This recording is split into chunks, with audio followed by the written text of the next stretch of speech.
საკითხს, რომ ისეულად დაეცვა საკუთარი სამშობლოს დამოუკიდებლობის გარიჟრაზე, საკუთარი პატრიოტიზმი, დიდი ნომდო.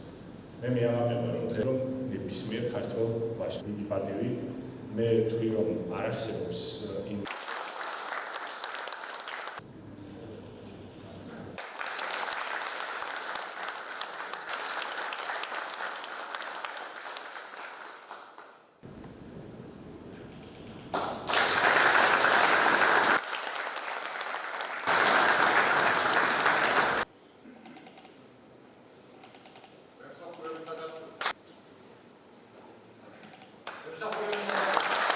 ჩვენ დიდი სიამაყით ვამბობთ და მე არასოდეს არ დავზარდები იმის გამეორებას, რომ დღეს საქართველოს თავდაცვის ძალები არის ის ინსტიტუცია, რომელიც სარგებლობს ყველაზე დიდი ნდობით საზოგადოებაში და ქართულ სახელმწიფოში. დღეს თავდაცვის ძალები არიან ის სამხედრო ძალები, რომელსაც აქვს ძალიან დიდი პატივისცემა და დამსახურება და საქმით დამტკიცებული, რომ არიან სანდო პარტნიორები, არიან პროფესიონალები.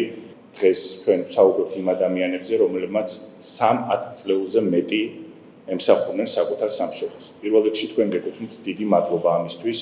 მე ვფიქრობ, რომ ნებისმიერ ქართველ ვაჟკაცს, ნებისმიერ ქართველ ჯარისკაცს უნდა ანახო ამ ადამიანების განვლილი სიცოცხლე, უნდა ანახო ამ ადამიანების განვლილი გზა და უნდა ანახო თუ რა არის შესაძლებელი შრომით, მონდომებით, გულისხმიერი და ყოველდღიური შრომით.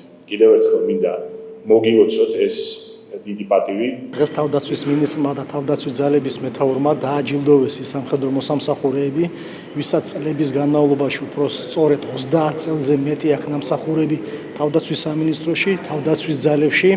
კიდევ ერთხელ ხაზი გაესვა მათ სამსახურს, მათი სამსახურის მნიშვნელობას და აქვე მინდა აღვნიშნო, რომ ეს პირველად ჩატარდა ეს ღონისძიება, რომელიც გაგრძელდება შემდგომ წლებში და კიდევ ხაზგასასმელია ის საკითხი, რომ ჩვენი თავდაცვის სამინისტროს ხელმძღვანელობა, ჩვენი თავდაცვის ძალების ხელმძღვანელობა აფასებს ჩვენ სამხედრო მოსამსახურეებს.